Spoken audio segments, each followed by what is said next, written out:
Hey guys, welcome back. Been having a lot of questions, having people asking about survivability.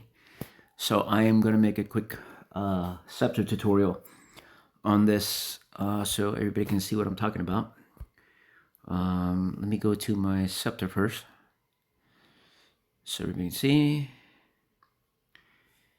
If you can see the abilities, what you want is your ultimate to be ironclad. It's the first skill you want.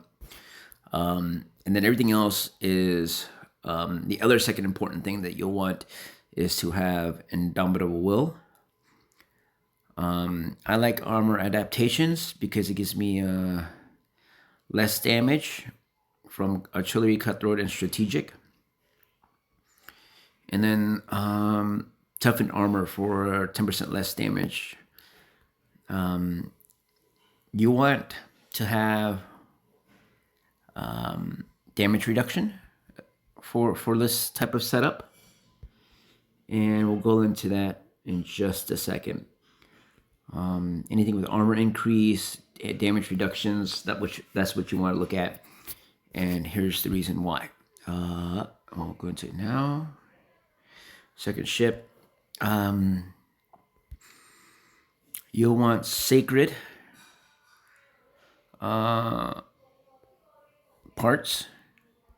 Most of you should be able to get sacred ship parts. So I'm just going to put in all sacreds just so we can go through this tutorial. Oh, what you'll want is the sea god, but if you can't get your hands on the sea god yet, go with sacred. Okay.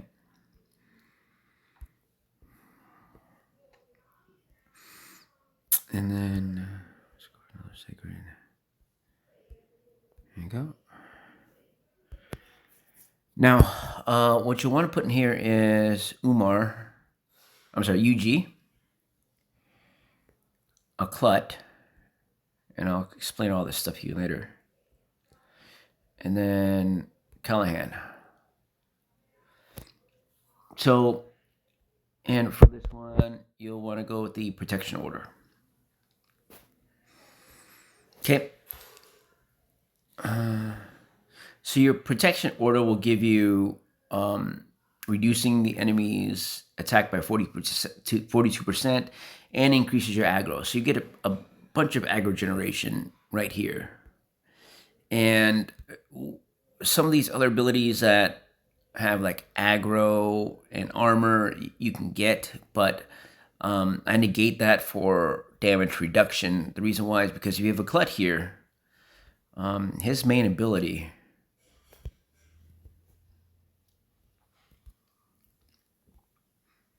generates a ton of aggro. I mean, you're looking at 460 in aggro just for him.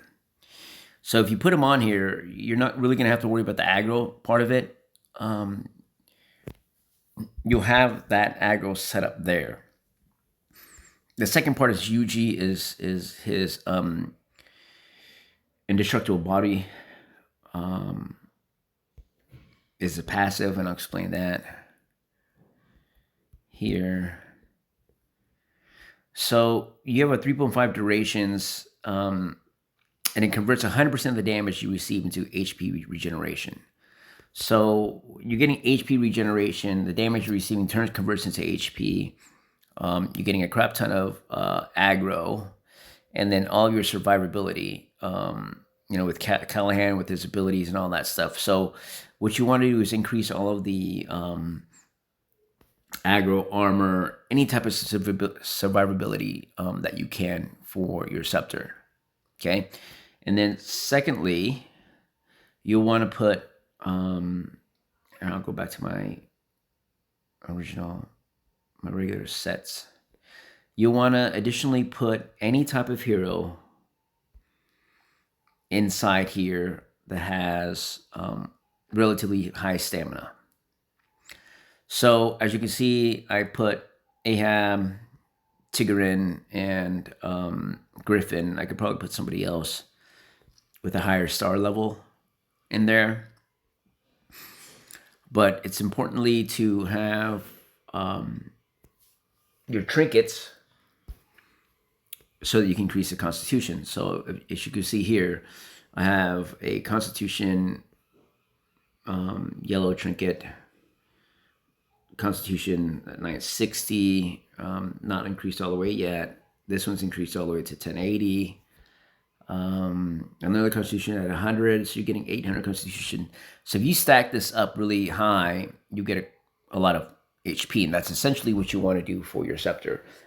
Just imagine this ship. I'll swap it out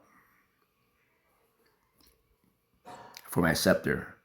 So the difference here is the Iron Blood and the Beast. But if I were to rock it, just the exact same setup that I would do, except my ship I upgraded.